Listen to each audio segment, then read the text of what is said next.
ಅಫಜಲಾಪುರದಲ್ಲಿ ತಾಲೂಕಿನ ಕರಜಗಿ ಗ್ರಾಮದಲ್ಲಿ ಶನಿವಾರ ಸಂತೆಯಾದ ಕಾರಣ ಗ್ರಾಮದಲ್ಲಿ ಜನಜಂಗುಳಿ ಹೆಚ್ಚಿರುತ್ತದೆ. ಬಸ್ ನಿಲ್ದಾಣದಲ್ಲಿ ಪಾರ್ಕಿಂಗ್ ಸಮಸ್ಯೆ, ಬಸ್ ನಿಲ್ಲಬೇಕಾದ ಸ್ಥಳದಲ್ಲಿ ಬೈಕ್ ಕಾರುಗಳದ್ದಿ ದರ್ಬಾರ್, ಚಾಲಕರು ಸಾರ್ವಜನಿಕರಿಗೆ ತೊಂದರೆ. ಬಸ್ ನಿಲ್ದಾಣವು ಹೆಸರಿಗೆ ಮಾತ್ರ ಬಸ್ ನಿಲ್ದಾಣದಂತಿದ್ದು ಇಲ್ಲಿ ಬಸ್ಗಿಂತ ಹೆಚ್ಚಾಗಿ ದ್ವಿಚಕ್ರ ವಾಹನಗಳು ಹಾಗೂ ಕಾರುಗಳ ನಿಲುಗಡೆಗೆ ಬಳಕೆಯಾಗುತ್ತದೆ. ಬಸ್ ಚಾಲಕರು ನಿಲುಗಡೆ ಹಾಗೂ ತಿರುವು ಪಡೆಯಲು ಮೈಯಲ್ಲಿ ಕಣ್ಣಾಗಿರಬೇಕು. ಇದರಿಂದ ಕೇವಲ ಬಸ್ ಚಾಲಕರಿಲ್ಲದೆ ಸಾರ್ವಜನಿಕರಿಗೂ ತೊಂದರೆಯಾಗಿದೆ.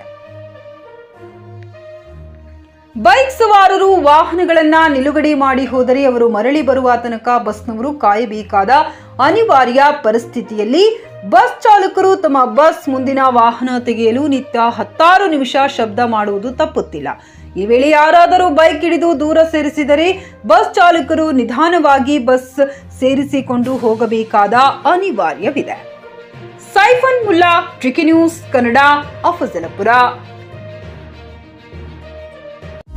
ನಿಮ್ಮ ಮಕ್ಕಳ ಉಜ್ವಲ ಭವಿಷ್ಯಕ್ಕಾಗಿ ಶ್ರೀ ಶಬ್ರ ರೇಣುಕಾ ವೀರ ಗಂಗಾಧರ ಶಿವಾಚಾರ್ಯರ ಮಾರ್ಗದರ್ಶನದಲ್ಲಿ ನಡೆಯುತ್ತಿರುವ ಶ್ರೀ ಶಿವಯೋಗಿ ವಿದ್ಯಾಲಯ ಶಾಲೆಯಲ್ಲಿ ದಾಖಲಾತಿ ಪಡೆಯಿರಿ. ಇಲ್ಲಿ 1ನೇ ತರಗತಿಯಿಂದ 10ನೇ ತರಗತಿಯವರೆಗೆ ಪ್ರವೇಶ ಪ್ರಾರಂಭವಾಗಿದ್ದು ಉನ್ನತ ಗುಣಮಟ್ಟದ ಶಿಕ್ಷಣದ ಜೊತೆಗೆ ಆಟ, ಯೋಗಾಸನ, ಡ್ಯಾನ್ಸ್, ಕರಾಟೆ ತರಬೇತಿಯೂ ನೀಡಲಾಗುತ್ತದೆ. 5ನೇ ತರಗತಿಯಿಂದ 10ನೇ ತರಗತಿಯವರೆಗೆ ವಸತಿ ಸೌಲಭ್ಯವೂ ಕೂಡ ಲಭ್ಯವಿದೆ. ನುರಿತ ಶಿಕ್ಷಕರಿಂದ ಬೋಧನೆ ನೀಡಲಾಗುತ್ತದೆ. ಎಸ್ಎಸ್ಎಲ್ಸಿಯಲ್ಲಿ ಈ ಶಾಲೆಯ ಫಲಿತಾಂಶವು 100%ವಾಗಿದೆ. ಹಾಗಿದ್ರೆ ತಡೆಯಾಕೆ? ಇಂದೇ ಭೇಟಿ ನೀಡಿ ಶ್ರೀ ಶಿವಯೋಗಿ ವಿದ್ಯಾಲಯ, ಹುಮ್ನಾಬಾದ್. ಹೆಚ್ಚಿನ ಮಾಹಿತಿಗಾಗಿ ಸಂಪರ್ಕಿಸಿ 8747071091 ಅಥವಾ 9164643288.